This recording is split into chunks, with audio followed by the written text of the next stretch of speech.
Hey guys, I'm Plastic Free Mermaid and I'm here with Delphine, the European coordinator of the Break Free from Plastic movement. Hi Delphine! Hi Kate! Thanks so much for joining us today. We're debunking some of the false narratives in the plastics movement. So could you please talk to us about incineration and why this isn't a great solution? Yeah, sure. Just trying to keep my eyes open. Sorry everyone, it's really sunny here. It's really sunny. It's hot inside. Yeah, incineration. I mean, when I was a kid, I visited an incinerator and people working there told me, well, it's like a cloud factory because basically you put in waste and clouds come out and it's like everything disappears.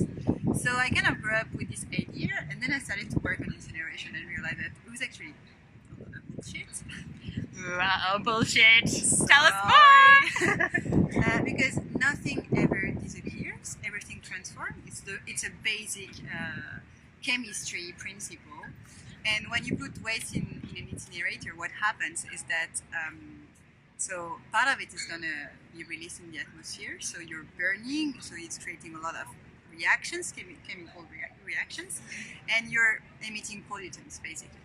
And in the most controlled... What kind of pollutants? Well, you're going to have dioxins that are cancerogen, you're going to have heavy metals also released, CO2 as well contributing to climate change, as everyone knows. And what's going to happen as well is that out of this process of burning non-hazardous waste, you're going to create hazardous waste. So solid ashes, where you're gonna have all the pollutants concentrated.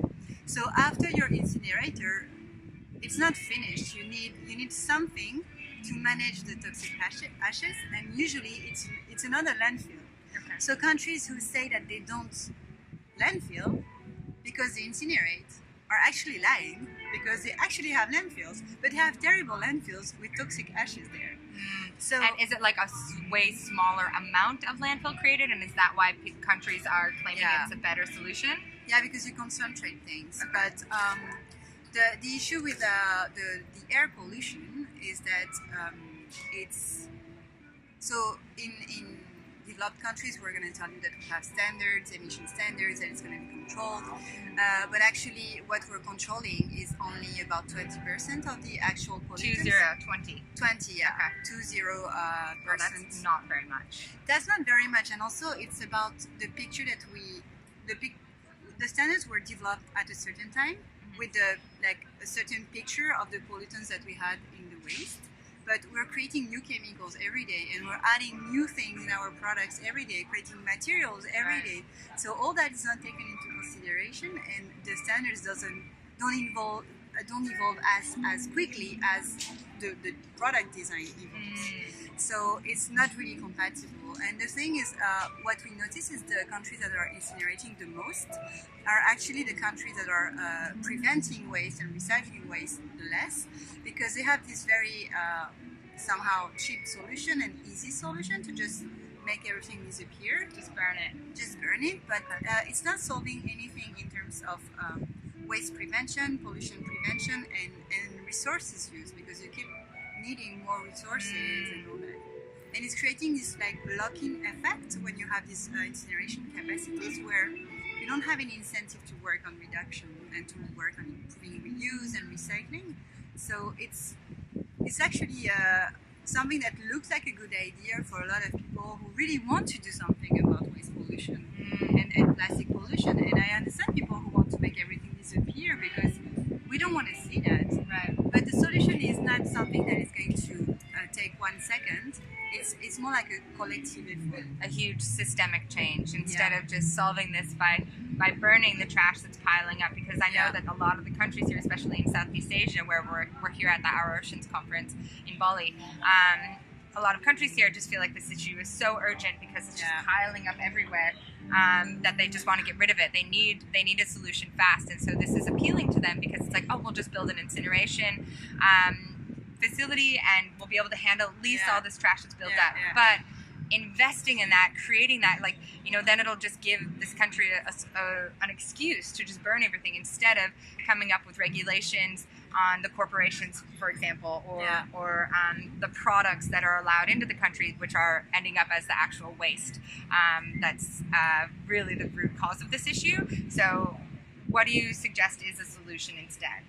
Well, if you're looking at why people want to address the solution quickly, it's because what they see as visible pollution is what is leaking into the ocean. And when you look at what's actually leaking into the ocean, these are like specific products that we can actually ban in many cases because there are reusable alternatives, or we just actually don't need them. Right. So it's like all the plastic cotton buds, the straws, having systems to make sure that we collect flip-flops, because flip-flops are a big part of marine litter, or the cigarette butts as well. All these kind of things that you can actually have a direct action on, and if you take direct action now, it's going to have a direct impact and effect on the amount of marine litter, and the rest of it will be packaging. And for packaging, we can have producer responsibility schemes where they have to design packaging in accordance to the waste collection and waste recycling system of the country where they put the product on the market. Right. Because for now, in the places where packaging is massively leaking into the environment, it's because there is no producer responsibility at all. Like in Europe, where you have EPR schemes, so extended producer responsibility schemes on packaging, they have to design the products the packaging to be collected and recycled because they're paying for that. And it's mandatory. And so the product design is adapted to this system. And in countries where they don't have to comply with anything, like in Indonesia or in the Philippines or like all over Asia, where they still sell those small sachets, multi-layer, non-recyclable, with zero value, so no one wants to collect that, also very easily blown away or like leaking into the ocean. It's because they have nothing to comply with. Like they're just like completely free of doing whatever they want and doing business however they want. And for them, it's a massive market, and they're investing massively on that at the moment.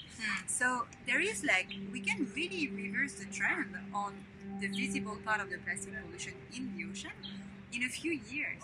Right. But it takes a lot of producer responsibility and regulation, because voluntary agreements are not going to solve the situation. Yep, that's right. Okay, so takeaway message: incineration is too much of a quick fix. We've learned this before. We don't need to do this again. When we try to just like solve a problem with just one simple, easy solution, like let's just burn it, there's usually a lot more consequences than what meet the eye. So if you're interested in learning more, go to no-burn.org.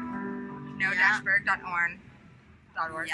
So learn more, educate yourself, so you just understand and are able to talk about this, because this is becoming more and more an option that's discussed and brought up, and it sounds good at first, but just look deeper because it's not good, and really we just need a systemic redesign.